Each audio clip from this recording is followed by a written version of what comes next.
Bonjour à tous.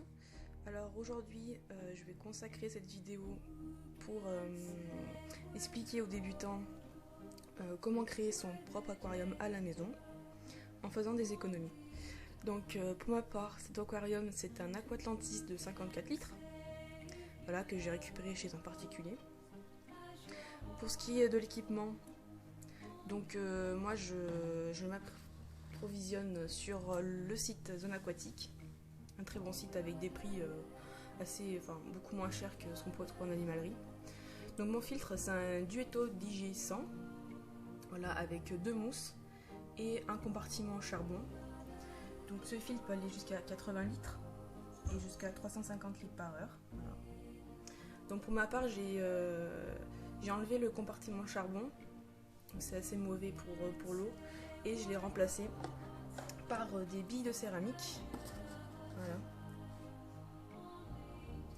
Donc qui se présente sous cette forme là en fait. Donc voilà, j'ai enlevé le compartiment charbon et j'ai introduit les billes de céramique. Voilà. Pour ce qui est du chauffage, étant donné que j'ai un 54 litres, j'ai donc acheté un chauffage HT50 Tetra, donc 50 watts, qui est très facile à utiliser avec un petit bouton pour régler la température. Donc moi c'est sur 25 degrés. Voilà. Donc ensuite je vais parler donc des accessoires. Donc pour moi ici c'est un aquarium non planté, donc je n'ai pas de sol nutritif, donc j'ai juste mis comme base en fond du quartz, donc noir. Il existe plusieurs couleurs en animalerie, hein, selon vos goûts. Donc là j'ai environ 8 litres. Donc pour ce qui est des racines, ça c'est des racines type qui sont vendues donc en magasin en animalerie. Donc moi je les ai récupérées chez un passionné, quoi. Voilà. Pour ce qui est des pierres, c'est de la récupération aussi. Donc n'oubliez pas, quand vous récupérez des pierres, qu'elles soient non calcaires, et aussi donc bien les laver, les frotter avant de les insérer dans l'eau. Voilà. Pour ce qui est des plantes, alors étant donné que j'ai un bac non planté et que je n'ai pas de sol nutritif, donc j'ai utilisé des plantes qui s'accrochent donc soit aux roches, soit aux racines, donc c'est sur différents supports. Donc pour ma part ici j'ai un microsorum, donc qui est fixé sur une roche qui est à l'arrière, on ne verra pas là. J'ai de l'anubia qui s'accroche aussi sur tout type de support. Puis de l'Echinodurus bléri. Voilà. Donc ça c'est une plante qui se met à l'arrière, donc qui monte assez haut et qui ensuite va s'élargir un peu.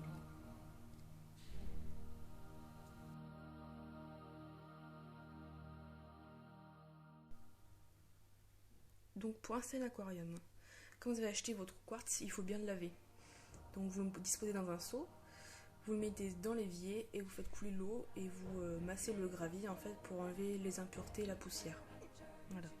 Quand vous avez fini, vous videz un peu l'eau, histoire qu'il reste que le quartz dans la bassine. Vous disposez donc le quartz au fond de l'aquarium, en sachant qu'il faut une couche largement plus large à l'arrière de l'aquarium pour pouvoir disposer vos plantes.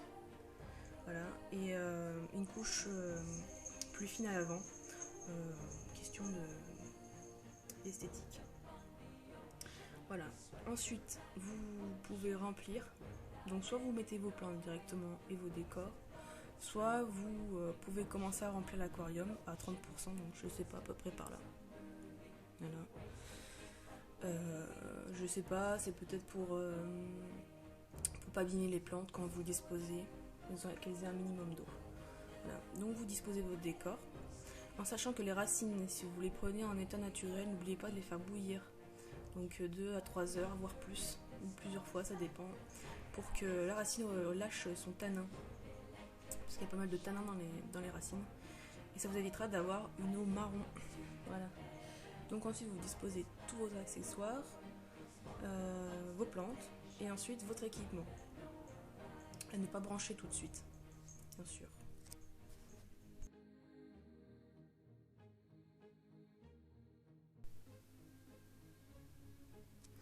Donc il faut savoir que une fois que votre matériel est installé dans l'aquarium, surtout, comme j'ai dit précédemment, surtout ne mettez pas en marche le chauffage. Parce qu'en fait, si vous le sortez de l'eau qui chauffe, le verre risque de se briser. Donc un éclatement. Et bon, du coup, il faudra en racheter un nouveau. Donc mettez bien tout votre matériel, ne branchez rien du tout.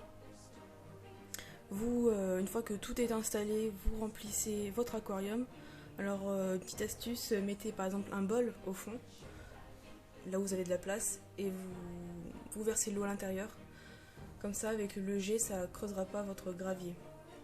Voilà, donc vous le remplissez en plein si vous voulez, ou vous pouvez vous arrêter à 5 cm à peu près. Voilà.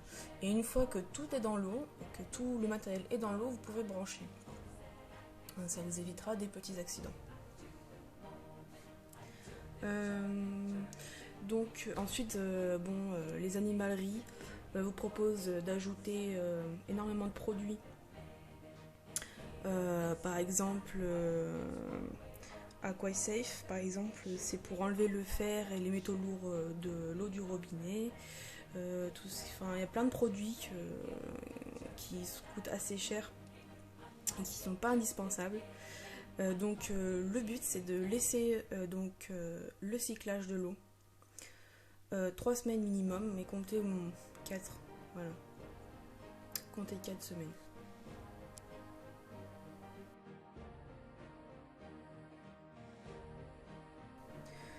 Ensuite, pour ce qui est du traitement de l'eau, je vous conseille d'acheter une mallette. Donc on retrouve ça chez la marque JBL et Tetra. Donc voilà, pour ma part j'ai la JBL. Donc cette mallette vous permet de faire des tests d'eau. Donc pour tester le pH, le KH, le fer, le NO2 et le NO3. Donc plus important c'est le pH surtout. Et il faudra ajouter aussi un test GH. Donc j'ai pas trouvé chez JBL, mais que j'ai pris chez Tetra en fait.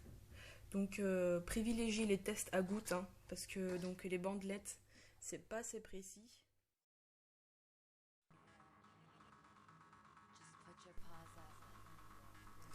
Voilà, quand votre aquarium est prêt et en eau, vous vous laissez agir, hein, comme j'ai dit 3-4 semaines. Voilà. En sachant que les plots ont besoin d'à peu près 10 heures d'éclairage par jour. Moi ce que je fais c'est dès que je me lève vers 7h, 8h, 9h, je mets en route. Et ça dépend, des fois je l'éteins vers 15h puis je le rallume un peu plus tard. Enfin en gros en général j'éteins vers 22h. Voilà. Qu'est-ce qu'il faut que je dise en plus?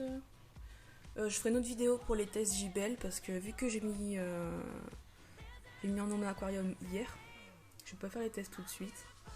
Donc une fois que je les ferai, je filmerai et je posterai une vidéo pour vous expliquer un peu comment on fait. Voilà, donc si vous avez des questions par rapport aux accessoires, aux plantes, pour l'équipement, l'éclairage, même pour les types de sol par exemple, ou les produits, n'hésitez pas à poser la question sous la vidéo, j'essaierai de vous répondre. Voilà. Merci de m'avoir suivi dans cette vidéo et puis j'espère à bientôt. Salut!